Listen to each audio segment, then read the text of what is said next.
Welcome back to the channel, guys. It's your boy Jemmy, coming back from Anime Expo, and wow, it's really cool, but really cringy as well, so it's definitely a cool experience. But anyways, you probably clicked the video because you are interested in learning how to use the Mailbox Gun in Phantom Forces.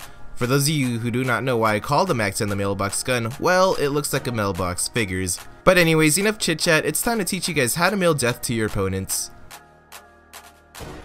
So first off, let's go over the specifications of the Mac 10. The gun deals 36 damage from up to 25 studs, which deteriorates to 22 at 80 studs. This means the gun will usually 4 to 5 shot enemies, but it is also possible to 3 shot enemies if one of the bullets hits your opponent in the face at least once. The gun also sports a firing rate of 1090, which is 90 faster than the Colt SMG 635.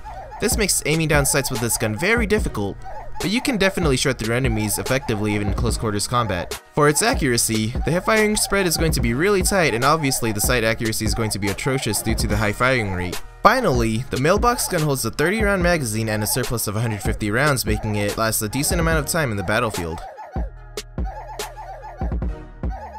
Now let's go over the attachments you should use with the Mac 10. At the moment, you should only worry about obtaining the laser attachment, which is unlocked when you get 20 kills with a weapon. This is the attachment that turns the Mac 10 from living in 2017 to living in 3017. Adding the laser attachment will always make your bullets go where your laser is pointing, and combining this with the sight you're most comfortable with will make the gun a lot easier to use. I would also recommend a muzzle brake to get rid of vertical climb in exchange for more horizontal recoil, which is fine since the mailbox doesn't really have that much anyways. You also cannot equip an underbarrel, so that feels bad, man, since the MP7 literally gets one on the side, which makes no sense. But anyways, we can finally move into how to use this gun.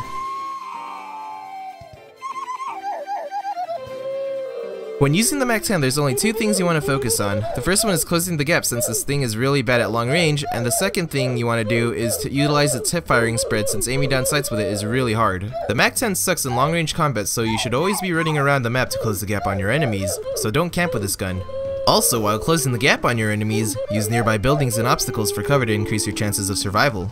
The next thing you should always do with the Mac 10 is hip fire when they're up close, but also hip fire to aim down sights when they're in medium range. This gun revolves around a tight hip accuracy with a high firing rate while utilizing the accuracy of the laser, so take advantage of those aspects. If you're trying to aim down sights without firing in close quarters combat, you are wasting crucial seconds that can get you killed. And finally, the last thing that every Mac 10 player needs to know is when not to use the Mac 10 in the first place. The gun was built for close range engagements, so it should make sense to avoid using it in maps like Rav 911 or Crane Sight, and utilizing it in Desert Storm and Highway Lot instead. By following all these crucial tips, you will never gain the feeling that the Mac 10 sucks since you're using it in its environment where it shines at its full potential.